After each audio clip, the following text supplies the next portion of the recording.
So let me begin to sum up a few things here and just kind of capture a few items that I think the presentations later on today are going to drive home. What are some of the keys to success? I would argue it's some of these. First of all, we can't cherry pick some of the things we've seen here. Lean is an interconnected system.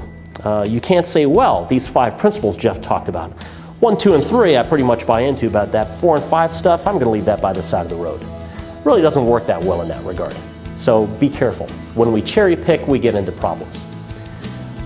This requires, in some cases, a very dramatic refocusing of the things that we do and seeing them from the perspective of the ultimate customer, the citizen, and recasting what we do, rethinking what job we're actually doing and what mission we actually have, and how we satisfy the needs of citizens and business.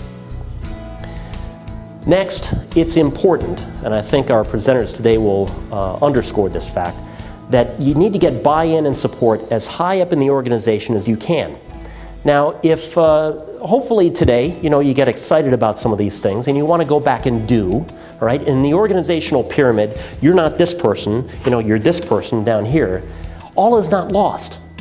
You can do things within the scope of the organization that you have control of.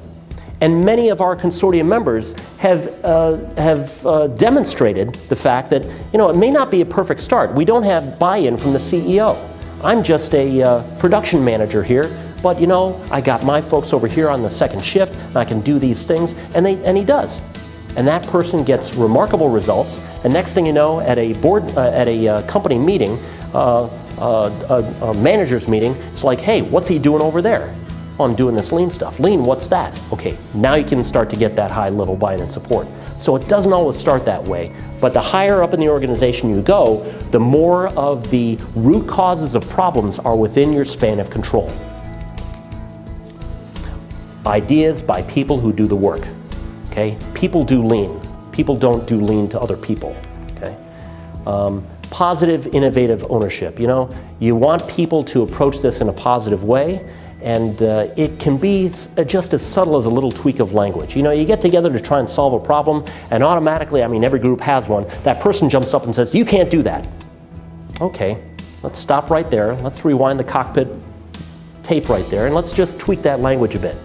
How about, instead of, next time we run into a situation like that, instead of saying, we can't do that, how about if we rephrase that and say, in order to do that, we would need to, what, fill in the blank, okay? Now we're turning this into enabling problem-solving language, and we want people to take ownership of processes, come up with innovative solutions, and do things literally that have never been done before, and do them in a better way. Use all the resources at your disposal, both public and private.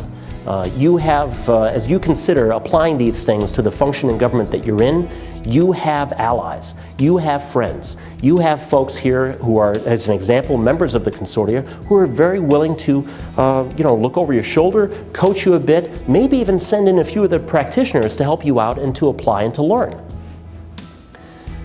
We want to rely as much as we can on data instead of beliefs or theories. Many dangerous improvement things begin with the words, I think.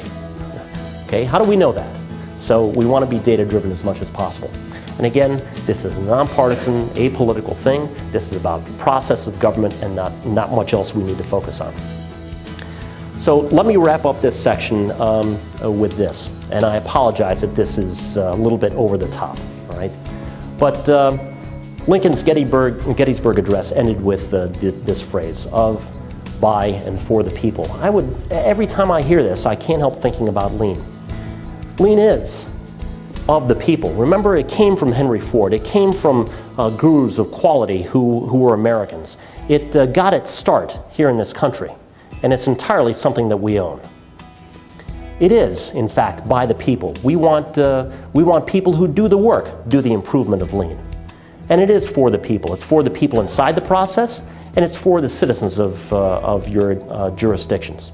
So with that, I'll close my comments, all right? And I hope that I've been able to shed some light on the background of lean and on how it applies for lean government. I'm sure I left some gaps, but the folks who are going to come up here and describe further, I think are going to give you some excellent examples. Thank you.